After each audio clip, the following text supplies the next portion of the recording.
Hey everyone, good morning. It's such a nice day here in Toronto. Let's put this on. And yesterday I didn't do my reflection and my reading. I just didn't feel like it, to be honest with you. I was busy watching the Wimbledon, but I did say my rosary and I did participate in the Mass online from home, so that's something. I'm trying not to put too much pressure on myself with being unemployed, but I am looking for work in the church, and I did the reading for today for the scriptures, and basically what we go through as spiritual directors is what the disciples went through. People don't value us, they don't appreciate us, but once we're gone, they miss us. We're like the salt of the earth. And so what I would encourage anybody that's in Canada who's a Christian, there's in this book by John Maxwell, the scripture for today is, everyone who competes in the games goes into strict training. And that's from 1 Corinthians 9:25.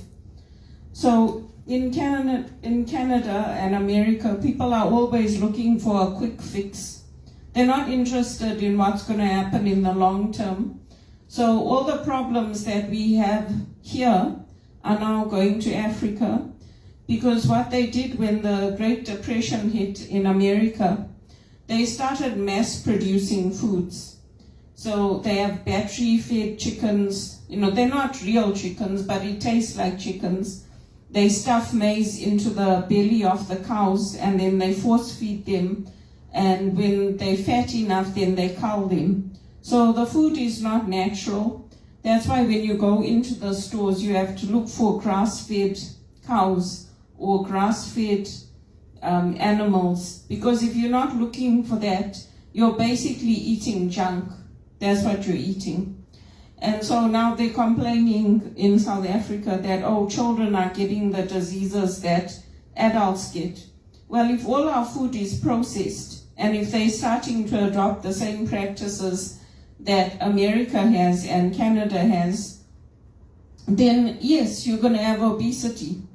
Because unless you're really, really strict and you're following a strict diet, you're going to put on weight. And added to that is the stress, the unemployment, the crime. And even here in Toronto, we have the same things now that they have in Zimbabwe and South Africa. We have unemployment, we have crime, we have processed foods, a lot of processed foods. It's cheaper for me to buy processed foods and pasta and starchy foods than it is to eat healthy. So the global leaders are working together to try to meet things like educational needs and food needs and all of these things. But each country also has things that are unique about it and unique challenges.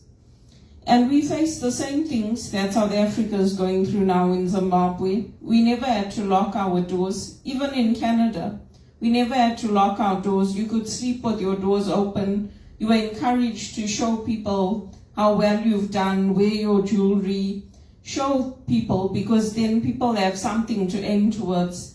Now, it's, lock up your stuff, don't leave your keys by the door. Make sure that you don't leave picks and things outside, because people can use them to break into your house. That's what we went through in Zimbabwe. And it's a load of rubbish. And I'm glad the police in South Africa are standing up to Cyril Ramaphosa.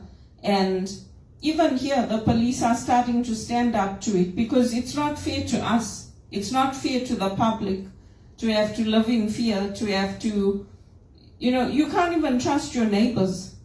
Because often people who are criminals, they get reintegrated into society.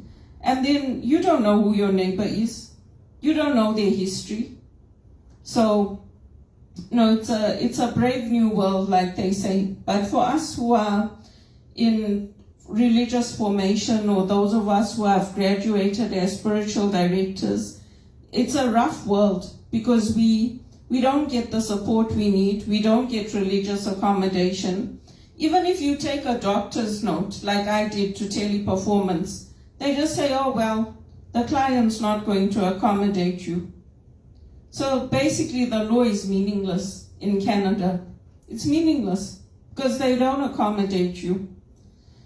So I think it's important for us as individuals, we have to prepare, we have to know the environment that we're dealing with, and we have to be intentional about our prayer life. We have to contemplate, and the time comes when we need to stop waiting, to become. It's like, oh, I'm becoming a person, oh, I have potential, and we actually need to start doing. And that's what I've been doing. I've been trying to set an example for others, and unfortunately I don't get the support. Instead of people supporting me, they're laying me off, they're putting me into poverty, and the people that I mentor, the people that I help, they're the ones who they are putting into the good paid jobs, promoting them. Anna's been promoted at BMO right up to the VP level in anti-money laundering, and that's my area that I was trained in. That's what I specialized in. I didn't get the CAMS designation, but that's what I was working in on my project roles in project coordination, project management. So, they set it up that way. That's how they like it. And this whole push of the World Economic Forum, you'll rent and you'll be happy. So who gets to own the gangs, right? The gangs and the corrupt people and the people who shoot Oscar Romero on the altar. They're the ones that get the promotions and that get the good paid jobs. And the rest of us, the people who are good, who are spiritual directors and who are trained to help people, we get shafted and we get treated like crap because people are assholes. That's exactly what's happening in the world today. So it's very, very hard. It's very, very difficult. And from the time I came to Canada, I've been trying to get a position in the church.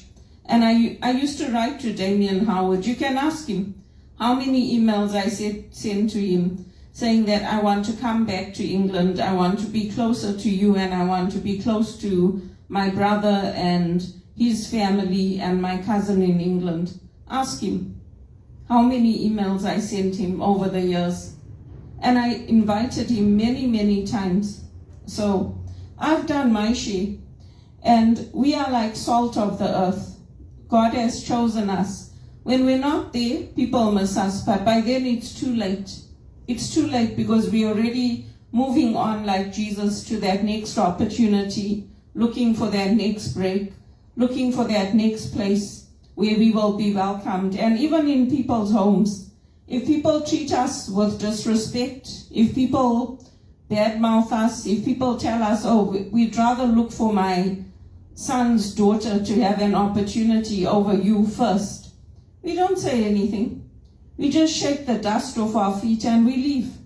Tell them thank you for inviting us, and we don't go back. Because the lessons are all there. They're all in the Bible. We just have to know how to apply them. That's basically it. And my family don't have any problem with me getting a job in the church. In fact, they support it. And if people keep doing this to me, I might as well go and become a nun, because I'm sick of it. I don't deserve to always be the one helping others, getting people into Blessed Sacrament, helping them get their children into schools. They get big jobs at BMO, they get big jobs at TD, they get big jobs in the church, and I'm the one left in poverty. It's not acceptable, and I deserve better from Canada. And Cyril Ramaphosa, I'm glad the police are speaking out about the corruption and what's happening there. Because he's got nice cars, he's got all the security, he gets the red carpet treatment. And what about us? What about me, who put in all the work for Bono and the One campaign? What did he give me? Bugger all. He didn't even give me the support to get a job in one of his non-profits. So, for me, I'm done. I've had it with him. And you can ask my family, you can ask my mother. I have nice parties for them. When I invite them over, my place is beautifully decorated. I lay the table. I don't treat them like dirt. I don't tell them come and then make them sleep on the floor. So I want to be treated with the respect that I deserve. When all the Christians are gone and there's no salt of the earth left, then you people will know. You'll know. Because what you're doing to me is inappropriate and it's unacceptable. It's unacceptable. And if you don't like it, tough. You don't like it, tough. I really don't care. Because I really wanted to go back to England. I didn't want to stay here because I saw through the system that they have here. I've been here for over 20 years and they couldn't give me one decent job. They couldn't give me 1 cent towards my HR dues or retraining to get qualifications to create a good life here. I didn't create this mess. This was created by the political leaders and those who voted in the political party that we have today. And it's unacceptable. It's not right what people are doing to me. And if I get that opportunity somewhere else, I'll go. I'll leave. Because all this evening prayer and all of that, I started it. Anne-Marie does it now, but I started it. And Father James Martin also picked up on what I was doing, and then he also started doing it. So I'm tired of always being the one left behind. I'm tired of being the one always left to earn $0 a month, or $9,000 a year, or up to $20,000 a year. I'm tired of it. I also want those top paid jobs, those good positions, and to have my independence, not to hear my mother and my sister talking outside my door to my neighbor, and I didn't even know they were in the building. It's unacceptable. When the police come up here, they go and they talk to the condo manager before they come up now, and it's good, because they don't even sign in when they come in. That's not acceptable. If the police want us to keep the law, they must keep the law themselves and not treat somebody like me with disrespect. It's not right.